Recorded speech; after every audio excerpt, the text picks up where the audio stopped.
know, and that he was a Mormon, so he didn't drink or gamble, and he and his entourage took up the top two floors of the Desert Inn, and they were there during the Christmas holidays. And it meant that the Desert Inn was losing a lot of money because they normally gave the top floors to high roller gamblers. And here was Howard Hughes with an entourage of several hundred people, none of whom were gambling or drinking. So they went to Hughes and they said, you either have to move out or you have to buy the hotel. And he said to his emissary, how much do they want?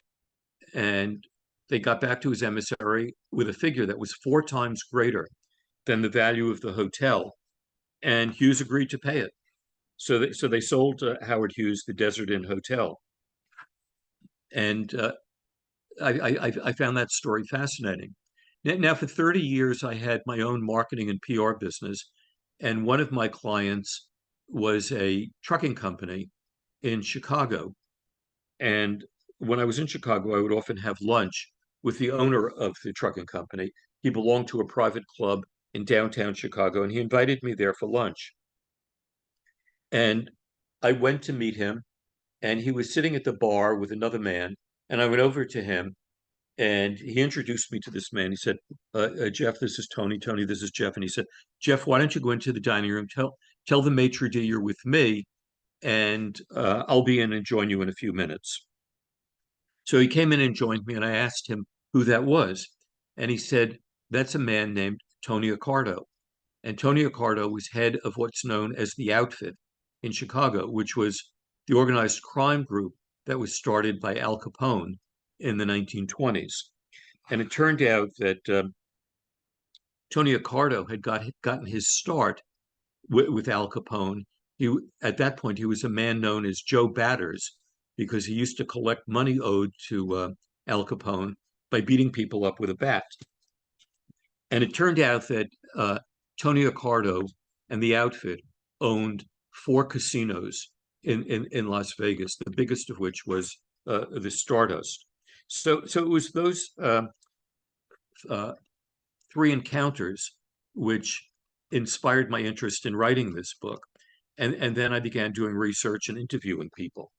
Now, I don't know if any of you have seen the movie Bugsy, in which Bugsy Siegel is credited with starting Las Vegas and building what was the Flamingo Hotel. Well, actually, in my research, I found out that Bugsy Siegel did not start the Flamingo. It was started by a man named Billy Wilkerson, who owned the Hollywood Reporter newspaper and magazine and several very fancy restaurants in Beverly Hills. And he began the building of the Flamingo and ran out of money. And banks at that time would not lend money to build casinos because they didn't like the element. They knew it was gangsters who were in the casino business. They didn't want to lend them money because there was no guarantee that they'd ever get their loans repaid. So Billy Wilkerson had to borrow money, and he borrowed the money from Bugsy Siegel, Meyer Lansky, and Frank Costello, and the National Crime Syndicate, which was primarily based in New York at that time.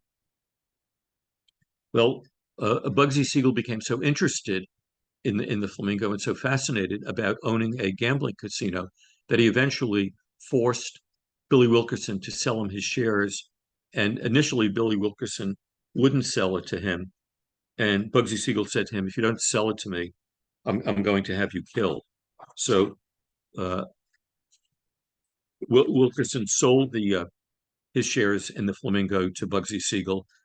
And unfortunately for Bugsy Siegel, he and his girlfriend wife, Virginia Hill, was scamming money from the National Crime Syndicate, which had put up $6 million to build a Flamingo. And the Flamingo was initially losing money, which is very unusual. I mean, how does a casino lose money? It's almost impossible. And he wouldn't pay back the money. So they assassinated him, or they had him assassinated.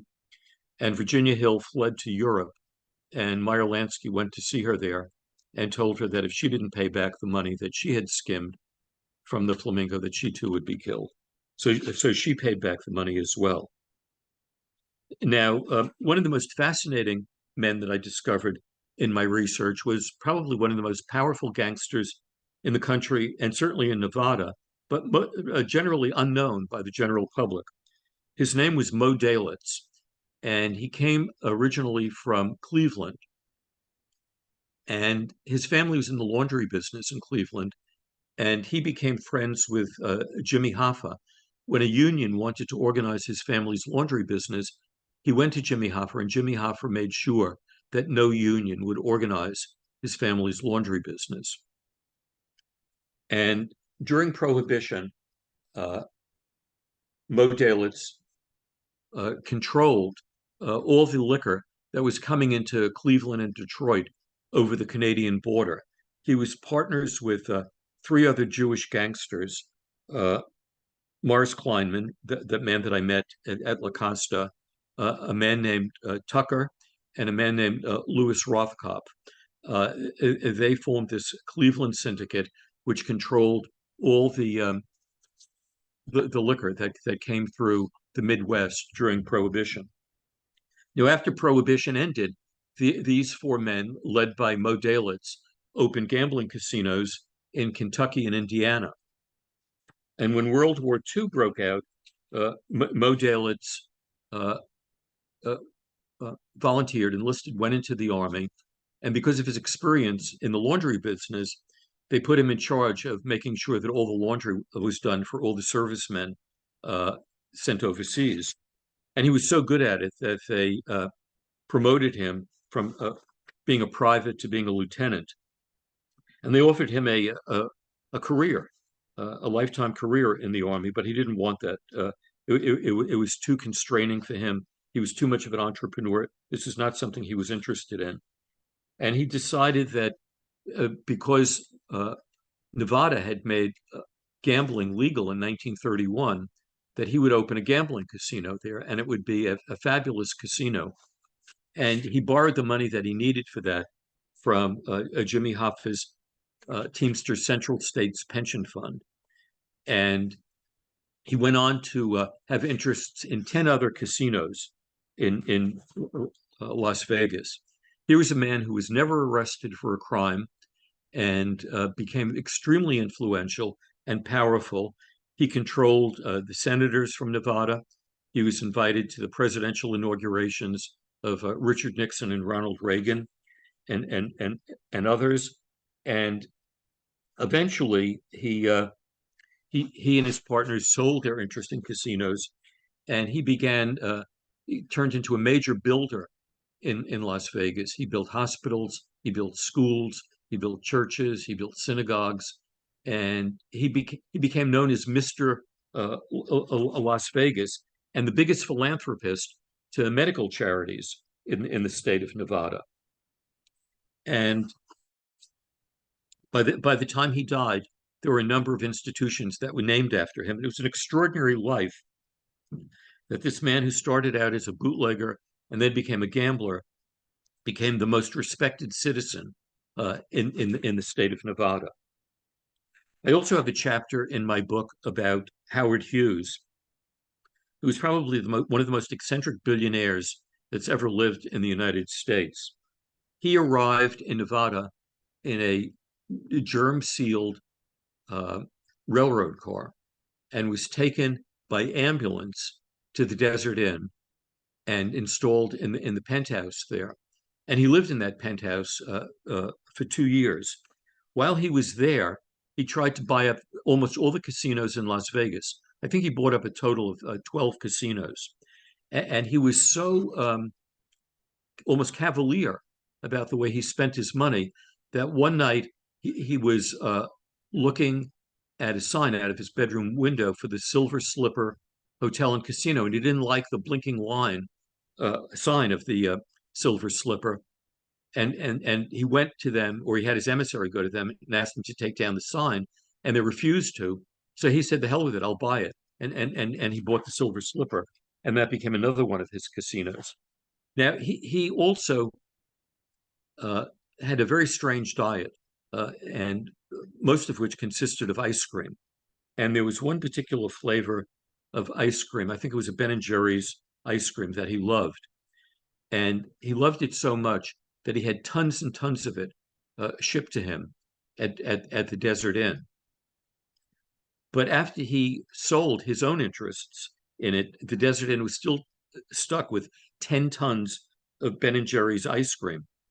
And so they wound up having to give it to their gambling guests every night. Every night, guests got free scoops of Ben and Jerry's ice cream. Now, another person to whom I devoted a chapter to was Frank Sinatra. Frank Sinatra had a very small interest in the Sands Hotel and Casino, and he was a very difficult man to deal with. He mistreated the employees there terribly, and they disliked him. So, for example, one day he was having a hamburger in the dining room of the Sands, and he didn't like the way it was cooked. So he threw the hamburger against the wall and demanded that the waiter who served it to him and the chef who prepared it be fired. Well, they weren't fired, but that's just an example how belligerent Frank Sinatra could get and why he was so disliked by the staffs at these hotels where he performed. Now, the following story was told to me by a man named Tony Napoli, who was the manager of just the casino part of the Sands Hotel and Casino. And he got that job due to his father. His father was a man named Jimmy Napoli, also known as Jimmy Nap, who controlled all the bookmaking rather, on the East Coast for the mob. And Howard Hughes, after he bought the Sands Hotel, refused to give credit to anybody who owed the hotel gambling debts. And Frank Sinatra owed the hotel $50,000 in gambling debts. And he was playing blackjack one night, which was his favorite game, and he was down $50,000. So he wanted a line of credit for another $50,000. And he went to Tony Napoli and said, I'd like a marker for $50,000. And Tony told him that he checked with Howard Hughes and he couldn't give it to him because he owed too much money to the hotel. Well, Frank Sinatra had a fit and he began throwing chairs around the casino, turning over tables, threatening to beat up security guards, tearing telephones out of the wall. And finally, he demanded to speak to the overall manager of the Sands, a man named Carl Cohn, who was also a major owner of the Sands. And he demanded that they wake him up. It was about 2 o'clock in the morning. And they said, Carl is sleeping and he won't be disturbed. They were finally able to arouse Carl at 6:30 in the morning. And he agreed to meet Sinatra in the garden lounge of the Sands. And Sinatra was sitting in a booth, and next to him was his friend and bodyguard, a man named Julie Rizzo, and sitting opposite them was Carl Cohn, who was a very big man. He was about 6'3" or 6'4", and Sinatra was a very small man, maybe 5'5". And Sinatra started yelling at him and calling him all sorts of names. And Carl Cohn said, I don't have to take this. I'm getting up and leaving. And Sinatra said to him, just sit down again. I have a few more things I want to say to you. At which point, he called Carl Cohn a dirty Jewish kike. And Carl Cohn was enraged by this. And he picked up Sinatra by his shirt collars and punched him in the face and knocked out his 4 front teeth. Sinatra then picked up a chair and tried to throw it at Carl Cohn, but instead it hit a security guard in the room. And then he yelled at Julie Rizzo to get him. And Julie said, no, I'm not getting involved in this. And Tony Napoli then had to drive Frank Sinatra to an oral surgeon to have his lip sewn up. And back at the Sands, Sinatra was still infuriated. And he drove his golf cart through the front plate glass window of the Sands. And the next day, the people who worked at the Sands, when they heard about this, they put up a big put several posters all around Las Vegas of a big photograph of Frank Sinatra with his 4 front teeth blackened out and a sign, a message above his head and below his face that said, elect Carl Cohn for mayor. They were so happy that Carl Cohn had done this to him. And when Sinatra got back to Los Angeles, he called Tony Napoli's father, and he said he wanted something done to Carl Cohn. He wanted him hurt in some way. And Carl Cohn said to him, you can't do that. Jimmy Knapp said to him, you can't do that. Carl Cohn is one of us. Do you understand what I mean? He's one of us. He's an untouchable. Besides, you're just a singer. That's all you are. And yes, you're getting checks for large sums of money, but look who's signing your checks. Carl is the one signing them. You work for us. Carl doesn't work for you. And two other things that I found out that were very interesting. Um, Sinatra had such a bad temper and was enraging people so much that he was the front owner for Sam Giancana for 50% of the Cal Neva Lodge, which was in Lake Tahoe. And Sinatra attacked verbally the gaming commissioner. And so the Cal Neva Lodge lost its gambling license. And this infuriated Sam Giancana, who was 50% owner, had invested $450,000 in the Cal Neva Lodge. And now he figured he's going to lose all of this money. So he put out a contract on the life of Frank Sinatra. And when Sinatra heard about this, he became terrified, and he called Meyer Lansky in New York and asked Lansky if there was anything he could do. And Lansky was able to arrange to have the contract on Sinatra's life rescinded. Then there was another incident where Giancana put out a contract on Sinatra's life. Sinatra had bragged to Giancana and the entire sort of upper level of the outfit in Chicago that because of his friendship with the Kennedys, he could prevent Bobby Kennedy, who was then Attorney General, from prosecuting members of the outfit. Well, that turned out to be false. They were not only prosecuting them, but they were harassing Sam Giancana 24 hours a day. A number of them were always tailing him, staying within 10 feet of him, beginning from the time he left his house in the morning till he went back at night. And he was furious that Bobby Kennedy had promised he could take care of this, and he wasn't able to. So he issued a second contract on Bobby Kennedy's life. And Sam Giancana's girlfriend was Phyllis McGuire of the McGuire sisters. And they were making love one night, and they were listening to Frank Sinatra ballads while they were doing this. And Phyllis McGuire said to Sam Giancana, she said, if you have him killed, it'll affect our love life. So please don't have him killed. And Sam Giancana agreed not to do that. So I found out a lot of information about a lot of different people, a lot of myths that existed that about Las Vegas that aren't true, and about who ran Las Vegas and who didn't run Las Vegas. The East Coast mob, which controlled Las Vegas up through the late 1970s, decided to sell out their holdings, and that the outfit, the Chicago mob, would control 4 or 5 casinos in Las Vegas, and the East Coast mob would have a monopoly on Atlantic City, which is what happened.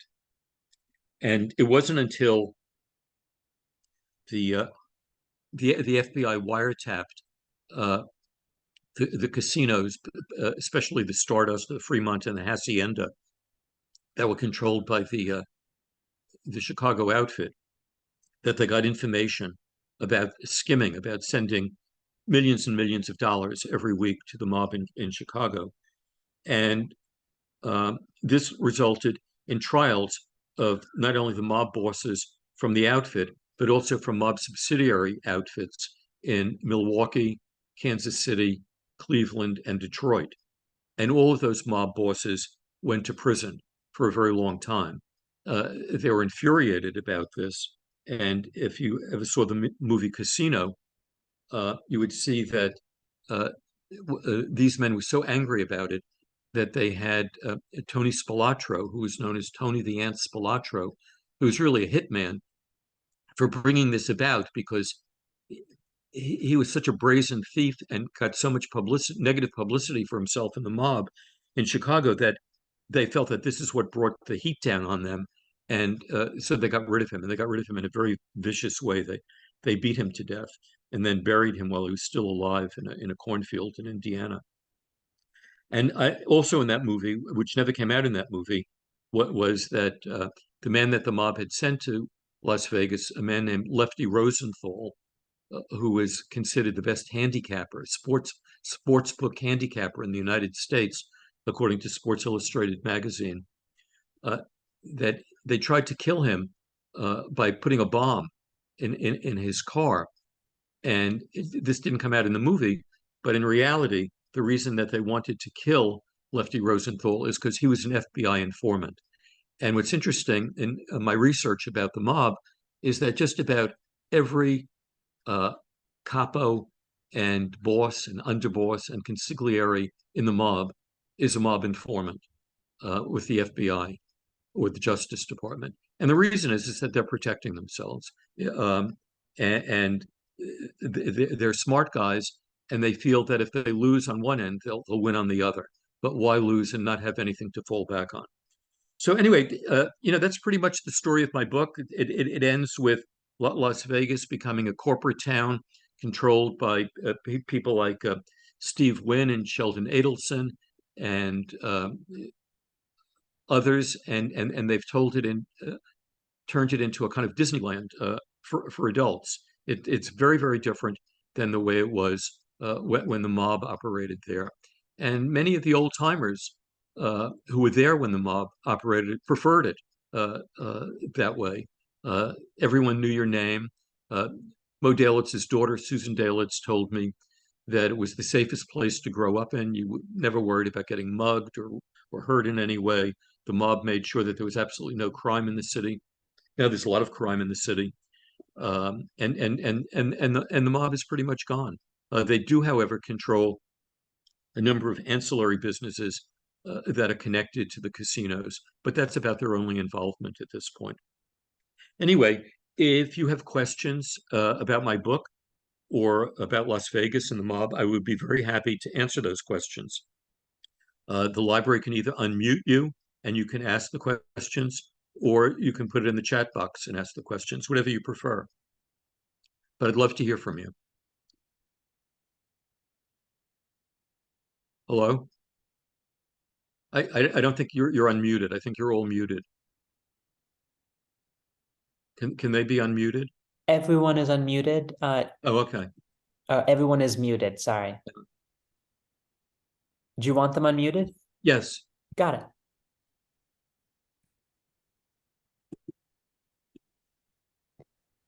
This may be a little off point, but resorts in Atlantic City, was that ever mob affiliated? Oh, yes. Yeah, I mean, Atlantic City was controlled by the East Coast mob after they left Las Vegas in the late 1970s. But even if a particular casino wasn't mobbed up, they had to deal with the mob in terms of unions and the workers they had and contractors and others who did work for the casino. Everyone from linen companies to food service companies. They may not have been owned. A particular casino may not have been owned by the mob, but the mob had plenty of influence about what happened there. Okay, thanks. You're welcome. I think everyone else is still muted. Yeah, no, you can actually have the option to unmute. Oh, I see. So is Atlantic City still controlled by the mob? Pretty much. Well, that's nice. But it's done in a very kind of corporate way, and people who are mobsters per se don't own individual casinos, but they do control a lot of the businesses that service the casinos. So you have to keep those businesses happy, otherwise they could close down your casino. Uh-huh. And I have a question. When did Las Vegas become corporate? At the end of the 1970s, the beginning of the 1980s, when the FBI was able to send the heads of the outfit and their five subsidiary outfits in the Midwest all to prison, and then large corporations like Hilton saw that they could borrow money now from the banks. The banks were now willing to lend money to buy up these casinos because they were no longer mob controlled, and the mob had been the banks had been initially frightened of dealing with the mob because, let's say a mobster went to a bank and said, I'd like to take out a loan to buy a casino, and the bank would say, well, our loan rate is 5%, and the mobster would say to them, no, it isn't. Your loan rate is what I tell you it is. It's 1.5%. Well, no banker is going to stand for that, and so they wouldn't lend the casino any money. Okay.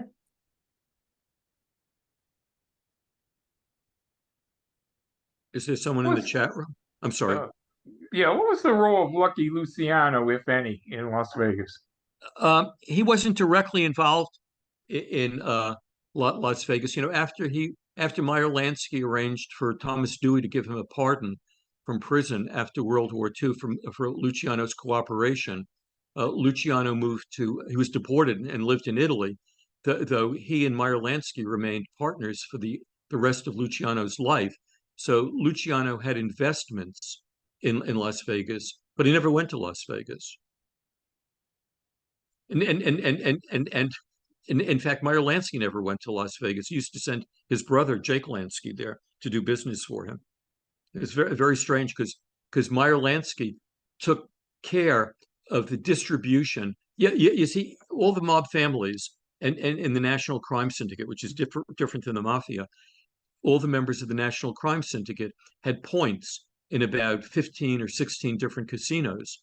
And Meyer Lansky was in charge of distributing the money that those points represented to each of the mobsters and their organizations that were invested in those casinos. So he did that on a monthly basis, and they all trusted him because he never tried to cheat any of them.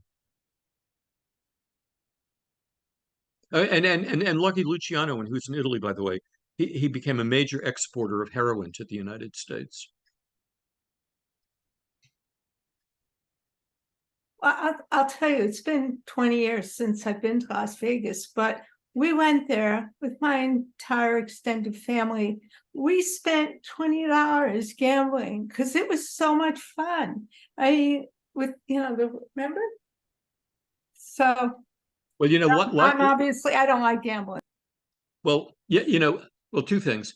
One, Meyer Lansky said that a casino is the only store that you can open that doesn't sell anything, and yet people come in and they're willing to give you their money.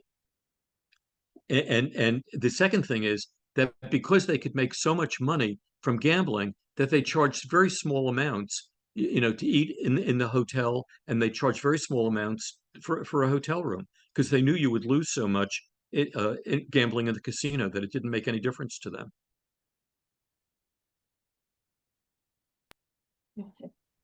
How much of any of the parts of The Godfather that dealt with Las Vegas were based in anything in reality? None of it.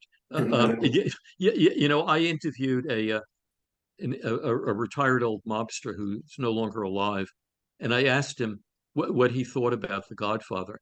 And he said it's one of the great comedies of all times, because if the mob had done half the things that they said in that movie, the mob never would have existed. And I asked him to tell me what he thought some of the myths were.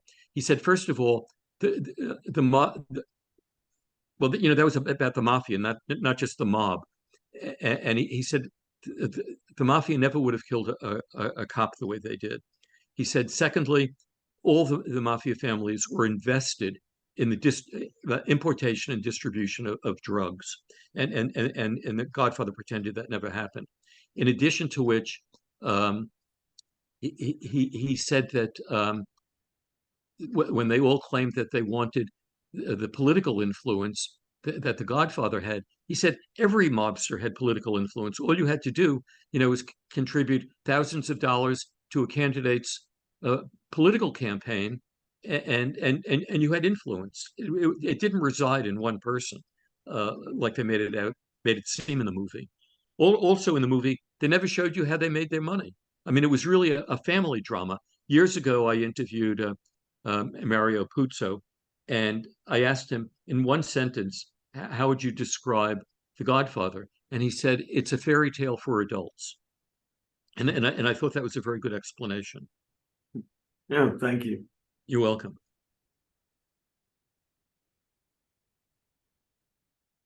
How effective are the New Jersey casino control commissions and the Nevada casino control commissions? I'm sorry, I didn't hear you. Could you say that again? How effective are the New Jersey casino control commissions and the Nevada casino control commission?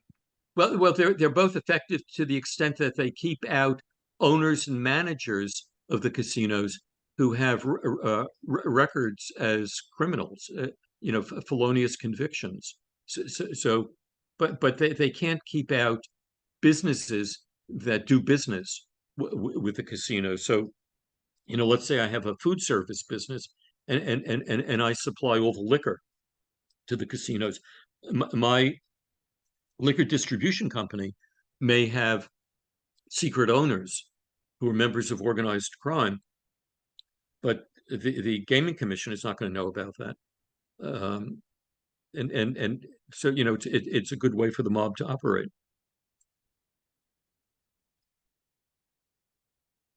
Like Bugsy Siegel's daughter, Melissa, owned a lighting company that she inherited, and that supplied all those garish bright lights that you see all over Las Vegas. So her company did that, but and her company may have had some mob owners. I don't know, but it would be nothing that would have had any influence on the gaming commission. If I could just follow up on that very, very quickly, wouldn't the bids when they go out on the street for such vendor contracts have a requirement in them that the owners be identified, and couldn't that be an investigative tool? Yeah, that's absolutely right. But is the owner a front, or is the owner the genuine owner? Alan Glick, who got a $65 million loan from the Central States Pension Fund to buy the Stardust, the Fremont, and the Hacienda hotels, had a completely clean record.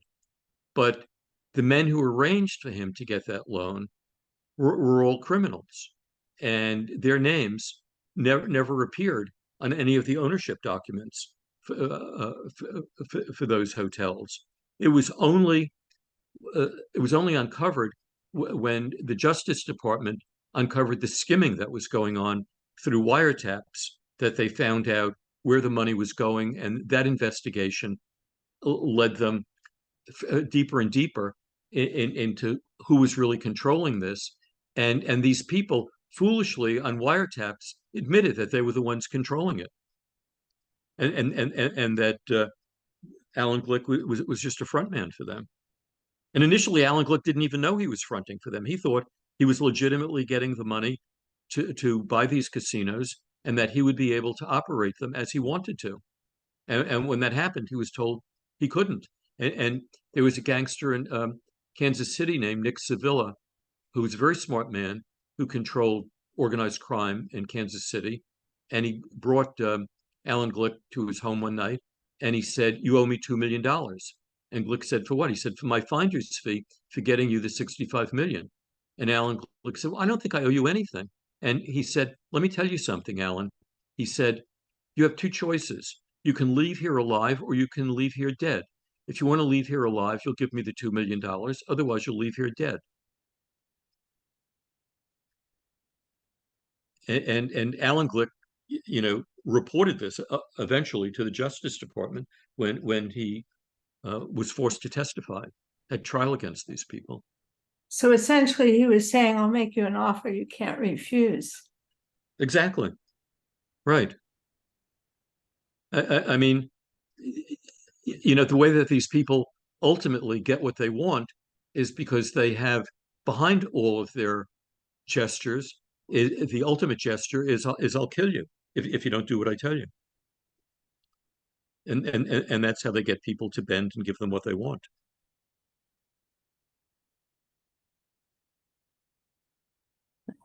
Can you suggest any movies that are good at, representing what really happened in Las Vegas and the casino? Well, to some extent, Casino does.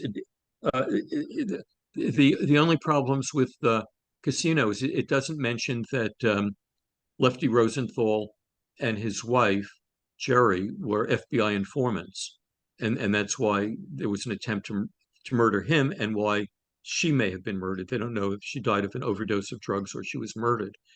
And the deaths of Tony Spilatro and his brother did not take place in a cornfield. They were invited to a home in Detroit where Tony Spilatro's brother, Michael, was supposed to be inducted into the outfit, and Tony was supposed to be promoted. And when they got there, all the bosses of the family were there. They hated these guys so much that they watched as about 5 or 6 gangsters beat these guys into unconsciousness. And then they put them in a truck and drove them to a cornfield in Indiana and dumped them while they were still alive in a single grave and covered them up. Most of what else happens in Casino is, I think, fairly accurate. Nick Pileggi, who wrote Casino, he said of my book, he said, and it's on the back here, he said, this book is fascinating. It's all here. I learned a lot from Sin City Gangsters. So he thought my book, delved into the whole Las Vegas scene and got all the facts correct. And, the movies, they dramatize things and they fictionalize things to make them more interesting. It's unfortunate that people who watch the movies, such as The Godfather, think that this represents reality. It doesn't. And the same thing goes for Goodfellas. I don't know if you've seen Goodfellas. Yes. What's interesting about Goodfellas is none of the members of Goodfellas are in the mafia, and only one of them, the bosses, Paul, character based on Paul Variol, and the Henry Hill character says he can never be a made man because even though his father is Sicilian, his mother is Irish, and they trace your roots all the way back to the old country. That's nonsense. That's not true. John Gotti's wife was Jewish, and John Gotti's son, John Gotti Jr., was a made member of the Gambino crime family. So that's a fiction that exists out there. As a Jew, I've always been interested in the role that Jews played in organized crime. And they were probably 50% of organized crime from the 1920s up through the late 1970s. And they partnered with all the Italian gangsters, and they intermarried with them. And there was no ethnic rivalry. In the 5 mafia families of New York, yes, they were all Italian. But if you take the outfit in Chicago, which was a much bigger organization than the 5 mafia families of New York, while the 5 mafia families of New York were all based in New York, the outfit extended all over the country, every city that you could think of. And not only that, but right into the White House when John Kennedy and Ronald Reagan were presidents. Emissaries of the outfit were welcome members in the White House, and Sam Giancana's girlfriend Judy Exner was having an affair with John Kennedy. But the outfit had virtually every ethnic group that you can think of. One of the heads of it was a male named Carl Humphreys, who was Swedish. The financial genius in the outfit was a man named Jacob Guzik, who was Jewish. You had Al Capone, who was Italian, and Ralph Capone, his brother, and a number of Irish gangsters. But they didn't care about what your ethnic or religious background was. Their only interest was making money, and they controlled a lot of Hollywood. In fact, my next book, which is called Tinseltown Gangsters: The Rise and Decline of the Mob in Hollywood, deals with how the outfit controlled the movie studios throughout most of the 20th century, and how they even owned Columbia Pictures, and were able to dictate to them what movies would be made and what movies wouldn't be made. Also, the other thing that was a total fiction in The Godfather was that incident where the producer has his horse's head decapitated and put in his bed. What happened is, Frank Sinatra's career was on the skids. He couldn't get any important nightclub engagements, whereas at one point, he'd been singing for $5,000 or $10,000 a week in famous nightclubs. Now he was singing for $200 or $300, and he couldn't get any work. And he realized that this movie could completely turn around his career from here to eternity. And he originally Eli Wallach had been hired to play that role in the movie, but Eli Wallach was appearing in a Tennessee Williams play on Broadway and did not want to leave that role to be in From Here to Eternity. So Sinatra went to his own godfather, a man named Willie Moretti, who, with another man named Longies Willman, they controlled all organized crime in New Jersey. And there was another example of a Jewish and Italian gangster. Longies Willman was known as the Al Capone of New Jersey. And Willie Moretti was the man who organized Frank Sinatra's career, because Frank Sinatra's mother used to do work for him. And, the mob doesn't give someone a career as a singer for nothing. They want something in return. And Willie Moretti was the cousin of Frank Costello, who was known as the prime minister of the underworld and the most powerful boss. Lucky Luciano put him in charge of his family when Luciano was deported to Italy. Willie Moretti said, "Is there anything you can do to get Frank apart in this movie that's going into production?" And Frank Costello had never met Frank Sinatra, but he and Longies Willman owned a great deal of the stock in Columbia Pictures, and they had lent millions of dollars to Harry Cohn, who was president of Columbia Pictures. And Frank Costello called him one night and he said, "Is there any chance that you can give Frank Sinatra a part in this movie?" And Harry Cohn did not like Frank Sinatra because Harry Cohn bedded every starlet and movie star who worked for him. You couldn't get into a Columbia picture unless you went to bed with Harry Cohn. And he was angry at Sinatra because of Ava Gardner. And but he finally agreed, because Costello said, "Look, we've lent you all this money. We have an interest in this. Do me this favor, and you want a favor from me, I'll take care of that for you." So he said, "Well, I'll audition him, and if he auditions fine, we'll give him the part."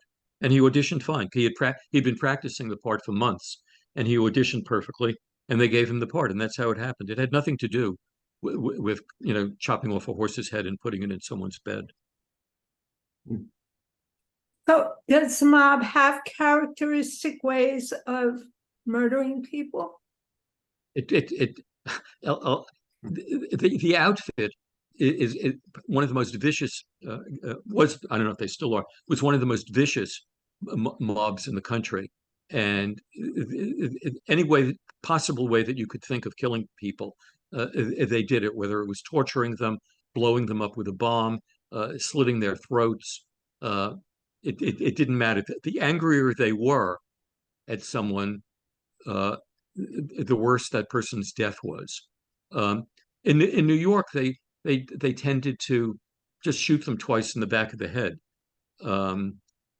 or sometimes in the face. But if you did something that really antagonized them, then they might make your death extremely painful rather than quick. Well, one last thing. Maybe you should get in touch with Ken Burns and do a documentary with him. Yeah.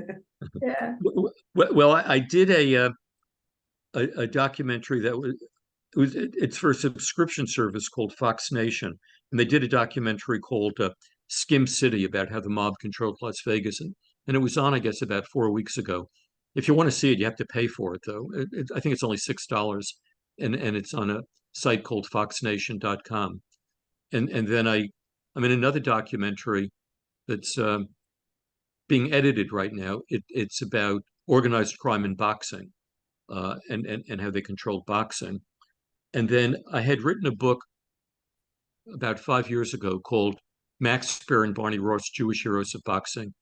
And I sold the movie option to that, and they're going to start filming that, I've been told, in the fall of 2024. So hopefully more things like that will happen for me. But as much as I like Ken Burns' documentary, it doesn't seem like the kind of subject he would deal with. And one last thing, do you know where those guys are buried in Indiana? Well, yeah. I grew up in Indiana. I was just it was in a cornfield, not very far from the state border. But the bodies were then taken back to Detroit, where an autopsy was, and then they were buried by the Spalatro family. Chose where to finally bury them. What's interesting is a lot of famous mob bosses are buried in New York at a cemetery called St. John's Cemetery in Queens. Oh, interesting. No, thank you very What much. do you see as the future of traditional, for lack of a better term, organized crime? Is it all dying out? Is it evolving? Well, I spoke to I think 5 or 6 criminal defense attorneys who represented and do represent organized crime figures, and I asked them that question, and they said because of the RICO statute, which can result in a mob boss being sentenced to 100 years in prison, they're all very careful not to antagonize prosecutors, that they all try to operate under the radar. None of them want to be known. None of them want to be seen. They're completely unlike John Gotti, who wanted to be a celebrity. And they want to operate in the shadows. But they said that they're still operating. They're still thriving. They're very big in construction in New York. They're very big in real estate. They're very big in offshore betting. They're still very big in gambling and extortion. Also, gambling machines like poker machines and things like that. And they've also teamed up with Mexican drug cartels in the distribution of drugs.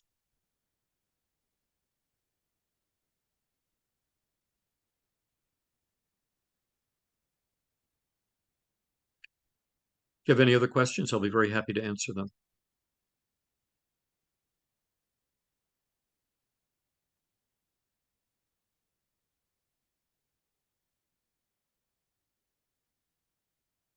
Hello?